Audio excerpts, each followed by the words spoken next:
اچھا جی، السلام علیکم ورحمۃ اللہ۔ آج ہماری سورۃ العبس ہے۔ اعوذ باللہ من الشیطان الرجیم، میں پناہ میں آتا ہوں اللہ کی شیطان مردود سے۔ بسم اللہ الرحمن الرحیم، اللہ کے نام کے ساتھ جو بڑا مہربان ہے، نہایت رحم والا ہے۔ اچھا جی، سورۃ العبس ہے یہ، جو نزول کے اعتبار سے 24ویں صورت ہے، جس سے ہمیں پتہ چل رہا ہے کہ یہ ابتدائی صورتوں میں اس کا شمار ہوتا ہے۔ مکی زندگی میں یعنی کہ مکے میں یہ صورت نازل ہوئی ہے۔ نزول کے اعتبار سے 24ویں صورت ہے یہ، ترتیب کے اعتبار سے تو 80 نمبر پر آتی ہے یہ۔ عبس و تولا، عبس اس نے تیوڑی چڑھائی۔ تیوڑی چڑھانا کسے کہتے ہیں؟ تیور دکھانا، ٹھیک ہے جی۔ یہ جو ہوتے ہیں نا، اسے کہتے ہیں تیوری چڑھانا، ٹھیک ہے نا۔ آپ کے ماتھے پر شکن آ جانا، یہ کہہ لیں آپ سے نا، کسی سے لاپرواہی برتنا، ٹھیک ہے نا، یا کسی کو نظر انداز کرنا یوں کر کے، کہتے ہیں نا تیوڑی چڑھا لینا۔ وَتَوَلَّى، اور اس نے منہ پھیر لیا۔ یہاں پر ماضی کا صیغہ ہے، کس نے پھیر لیا اب آگے آئے گا۔ اللہ تبارک و تعالی نے غائب کے صیغے میں جو ہے نا یہ خطاب کیا ہے، یعنی کہ نام نہیں لیا، مخاطب نہیں، بلکہ غائب کے صیغے میں۔ اس کی کیا وجہ ہے انشاءاللہ تعالیٰ بھی ہم بتاتے ہیں۔ ان کے جاءہ، جاء آیا، ہو اس کے پاس، یعنی کہ یہاں پر بھی جس کا بھی ذکر ہو رہا ہے اس کے پاس جاؤ۔ الاعمى، اعمى کہتے ہیں نابینا کو، ٹھیک ہے جی، ایک نابینا۔ اب آ جائیں اس صورت کے شان نزول پر۔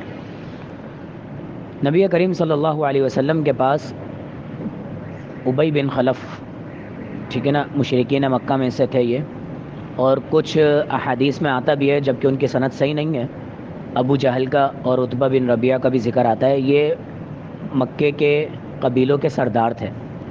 تو نبی صلی اللہ علیہ وسلم کے پاس کچھ لوگ آئے، یا ابی بن خلف آئے، جو بڑے لوگوں میں جن کا شمار ہوتا ہے، یا پھر آپ جایا کرتے تھے لوگوں کے پاس دین کی دعوت دینے، کیونکہ آپ کو فکر لگی ہوئی تھی دین کی دعوت کی، کہ لوگ جو ہے نا دین کی طرف آ جائیں، اور خاص کر جو کوئی قبیلے کا سردار اگر اسلام قبول کر لیتا تھا، اس کا فائدہ یہ ہوتا تھا کہ نیچے کے قبیلے کے سارے لوگ اسلام قبول کر لیا کرتے، بڑا زیادہ فائدہ یہ ہوتا تھا۔ تو آپ صلی اللہ علیہ وسلم کسی سے بات کر رہے تھے، تو حضرت عبداللہ بن ام مکتوم، یہ بڑے مشہور صحابی ہیں، آپ جانتے ہیں، جن کے بارے میں دو احادیث بہت مشہور ہیں۔ ایک تو وہ یہ جنہوں نے نماز کے لیے اجازت مانگی تھی گھر میں، آپ صلی اللہ علیہ وسلم نے نہیں دی تھی، اور دوسرا یہ کہ سحری کی اذان کے لیے، یہ سحری کے وقت کی اذان دیا کرتے تھے، تہجد کے لیے لوگوں کے لیے اذان دیا کرتے، یہ دو احادیث کی وجہ۔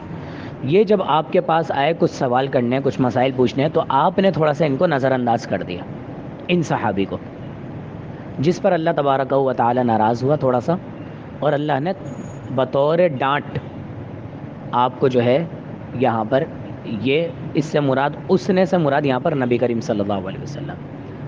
اس لیے اللہ تبارک، اچھا مفسرین اس کی دو وجوہات لکھتے ہیں۔ ایک تو یہ کہ چونکہ آپ صلی اللہ علیہ وسلم نے ان سے تھوڑی سی بے رغبتی اختیار کر لی تھی، تھوڑی سی جو ہے نا وہ منہ پھیر لیا تھا، تو اللہ نے بھی آپ کو مخاطب کر کے نہیں بلکہ غائب کے صیغے میں آپ کو بتایا کہ اس نے تیوری چڑھائی اور اس نے منہ پھیر لیا، کہ جب اس کے پاس ایک نابینا صحابی آیا، یہ تھوڑی سی بطور ناراضگی۔ اور صحابی ایک مفسر جو ہے وہ یہ وجہ بتاتے ہیں کہ نبی صلی اللہ علیہ وسلم کے اعزاز میں، کہ اللہ تبارک و تعالیٰ نے ڈائریکٹ آپ کو نہیں ڈانٹا، یعنی کہ ایک عام سا صیغہ استعمال کر لیا، جس میں آپ صلی اللہ علیہ وسلم کو ڈائریکٹ مخاطب کر کے ڈانٹا نہیں۔ یہ تفسیر زیادہ اچھی لگتی ہے ہمیں، کہ نبی صلی اللہ علیہ وسلم کی اللہ تبارک و تعالیٰ نے محبت میں عزت بھی برقرار رکھی، محبت بھی برقرار رکھی، اور آپ کو بطور ڈانٹ ایک بات سمجھا دی، ٹھیک ہے نا۔ تو دونوں تفاسیر ہم کر سکتے ہیں۔ عبس و تولا، اس نے تیوری چڑھائی اور اس نے منہ پھیر لیا۔ ان جاءہ الاعمى، یہ کہ اس کے پاس جب آیا ایک نابینا شخص، وما یدریکا، اور کیا چیز، یدریکا بتائیں آپ کو، لعلہ شاید کہ اسے، یا وہ یزکا، یزکا وہ پاک ہو جاتا، او یا یذکرو وہ نصیحت پکڑتا۔ اب دیکھیں تلفظ کی کتنی اہمیت ہے۔ جب ہم بچوں کو قاعدہ پڑھاتے ہیں تو جب زال آ جاتا ہے ہم کیا بولتے ہیں؟ بیٹا آپ نے یہ جو زبان کا جو کونا ہے یہ دانتوں کے کونے پہ لگانا ہے۔ پتہ ہے آپ لوگوں کو یہ سب بات ہے نا؟ سا، زال اور غا، ان تینوں کا تلفظ جو ہوتا ہے یہ زبان کا کونا یہاں لگتا ہے، تینوں کی ایک ہی جگہ ہے، بس تھوڑا سا ادائیگی میں فرق ہے، سا، زال اور غا، ٹھیک ہے نا؟ جیسے تا اور دال ایک ہی جگہ سے نکلتے ہیں دونوں، لیکن معنوں میں کتنی، جب زا اور سین دونوں سختی سے پڑھے جاتے ہیں اور دونوں کو دانت ملا کر پڑھے جاتے ہیں، زا اور سین جب ہم پڑھاتے ہیں بچوں کو، تو دیکھیں جب یزکا آ رہا ہے تو یہ تزکیے سے ہے، پاکی سے ہے، ٹھیک ہے نا، پاکیزگی سے، اور یزکا آ رہا ہے تو یہ ذکر سے ہے، یذکر نصیحت، ذکر کرنا، ٹھیک ہے جی۔ تو اس لیے کہتے ہیں کہ عربی میں تلفظ کا بہت خیال کرنا چاہیے ورنہ معنی بدل جاتے ہیں۔ او یذکرو، یا وہ نصیحت پکڑے، فتنفعہ تو فائدہ دیتی ہے اسے، الذکر نصیحت، کوئی بھی نصیحت۔ کیا معنی ہوا؟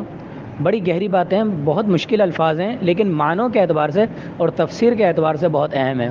کیا معنی ہے؟ دیکھیں اللہ تبارک و تعالی کے نزدیک یہ سمجھ لیں کہ ایک ادنا سے مومن کی اہمیت ایک بڑے مشرک اور کافر سے کئی زیادہ ہے۔ بتا رہی ہے سمجھ میں؟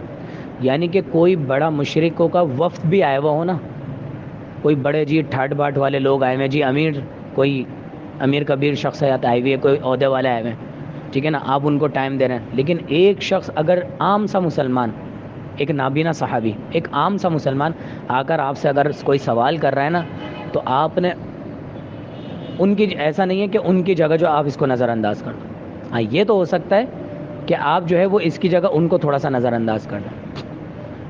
ویسے ادب کا تقاضا یہی ہے کہ جب کچھ لوگ بیٹھے ہوئے ہوں تو دوسرے شخص کو ویسے بھی کسی بڑے کے پاس نہیں جانا چاہیے جب تک کہ وہ ان سے فارغ نہ ہو جائے، یہ ایک ادب کا تقاضا ہے۔ لیکن پھر بھی یہاں پر بات یہ ہو رہی ہے کہ کوئی مشرکین مکہ ہے، کوئی سردار آپ کے پاس کیوں نہ بیٹھا ہوا ہو، لیکن اگر کوئی شخص آپ سے دین کا علم سیکھنے کے لیے آ رہا ہے تو آپ نے اس کو اہمیت دینی ہے، نہ کہ دوسروں کو۔ یہاں پر یہ بات سمجھائی جا رہی ہے کہ آپ کو کیا پتہ ہے کہ شاید وہ اپنی کوئی پاکیزہ کس کے حصے سے، گناہوں سے پاک کرنا، وہ آپ سے مسائل پوچھنے آ رہے تھے، او یذکروا وہ کسی بھی آپ کی چیز سے نصیحت حاصل کر لیتا، صحیح نا، اس کو وہ فائدہ دیتی نصیحت جو بھی آپ اس کو بات کرتے۔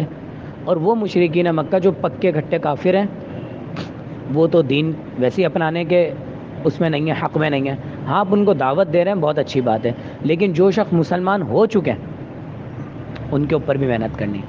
یہاں پر اس بات کا بھی جواب ہے، بہت سارے لوگ یہی بات کرتے ہیں نا کہ جناب جو لوگ غیر مسلم ہیں نا بس ان پر کام کرو، لوگوں کو مسلمان کرو۔ لوگوں کو صرف مسلمان کرنا مقصد نہیں ہے، مسلمان ہوئے ہوئے لوگوں کی زندگی کو اسلام کے مطابق چلانا بھی، یہ بھی بہت بڑا کام ہے، اس میں زیادہ کام کی ضرورت ہوتی ہے، ٹھیک ہے نا۔ مسلمانوں میں اچھی برے نماز سکھانا، روزے سکھانا، ان کو سچ جھوٹ کا فرق بتانا، ناپ تول کی کمی آج کل ہمارے یہاں بہت ہے، دھوکے دہی بہت ہے، ہیرا پھیری بہت ہے آج کل ہمارے یہاں، نمازوں کی اور بے پردے کی بہت ہے۔ تو ٹیم ہونی چاہیے، کچھ لوگ جو ہیں وہ غیر مسلموں پر کام کریں تاکہ لوگوں کو مسلمان کریں، اور کچھ لوگ جو ہیں وہ مسلمانوں کے اندر رہ کر ان کے اندر کی برائیوں کو ختم کریں۔ تو یہاں پر خاص کر ذکر ہے کہ غیر مسلموں سے زیادہ مسلمان کے اوپر نصیحت پر کام کرنا ہے۔ اما من استغنا، اما رہا، من وہ شخص جو استغنا بے پرواہی کرتا ہے، یعنی کہ وہ شخص جو بے پرواہی کرتا ہے اس کے مقابلے میں بہتر یہ ہے کہ او یذکر فتنفع الذکریٰ، کہ کوئی ایک شخص نصیحت آپ اس کو کر دیتے اور وہ اس نصیحت سے فائدہ حاصل کر لیتا، وہ تو دین سے بالکل ہی بے رغبتی اختیار کی ہوئی ہے اس نے۔ فأنت تو آپ لہو اس کے لیے تصدی آپ توجہ کرتے ہیں، یعنی کہ آپ اس کی طرف زیادہ توجہ ہو رہے ہیں جو بے پرواہی اختیار کر رہا ہے، اور آپ اس سے بے رغبتی اختیار کر رہے ہیں جو جس کو علم کی طلب ہے. ٹھیک ہے جی.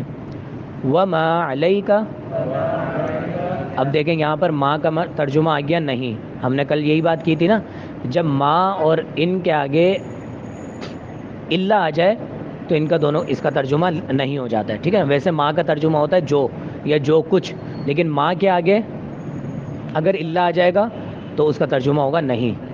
ٹھیک ہے نا.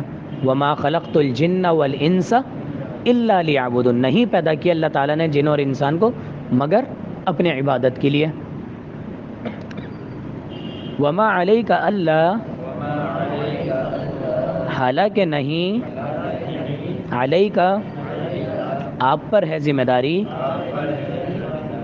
اللہ کہ نہیں یزکا وہ پاک ہو جائے، یعنی کہ آپ کے اوپر ذمہ داری نہیں ہے کہ وہ اپنے گناہوں سے پاک ہو کے مسلمان ہو جائے. یہ مسلمان کرنا تو اللہ تبارک و تعالیٰ کا کام ہے.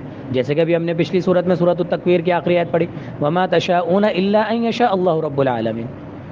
اللہ تعالیٰ جس کو چاہتا ہے وہ پھر سیدھے راستے پر چلتا ہے.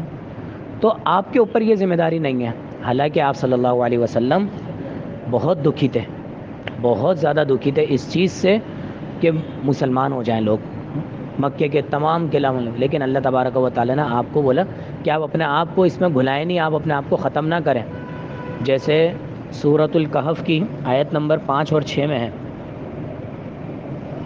قرآن نے آیت نمبر سورہ کہف کی 5 اور 6 نکالیے گا ذرا. بس یہ ہمارا ترجمہ ہے، اس کے بعد پھر ہم ختم کرتے ہیں اپنی کلاس. پڑھ کے سنائیں ذرا.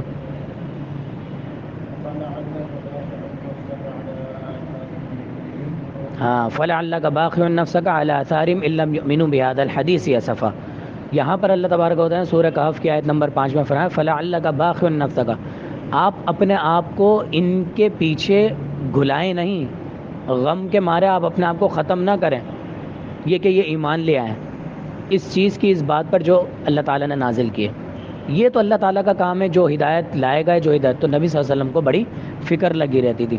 تو یہاں پر ہمارے لیے جو سب سے بڑی نصیحت ہے، انشاءاللہ تعالیٰ ہم آگے پڑھیں گے، ہمارے لیے سب سے بڑی نصیحت یہ ہے کہ کوئی شخص دین کا اگر علم سیکھنے کے لیے آ رہا ہے، چاہے وہ ایک ادنا سا کیوں نہ مسلمان ہو، اس کو ہم نے زیادہ توجہ دینی چاہیے بنسبت اس کے کہ ہمارے پاس کوئی بڑے تاجران بیٹھے ہوئے ہیں، کوئی بڑے عہدے والے بیٹھے ہوئے ہیں، یا ہمیں کوئی دنیاوی کام کے لیے جانا ہے. تو اگر ہم سے کوئی دینی سوال کرنے آ رہا ہے تو ہم اس کو زیادہ توجہ دیں، بجائے اس کے کہ ہم اس کو نظر انداز کر کے اپنے دیگر دنیاوی کاموں کی طرف لگیں. اللہ تعالیٰ سے دعا ہے کہ اللہ تعالیٰ قرآن و حدیث کو مکمل طور پہ سمجھنے کی توفیق عطا فرما دے.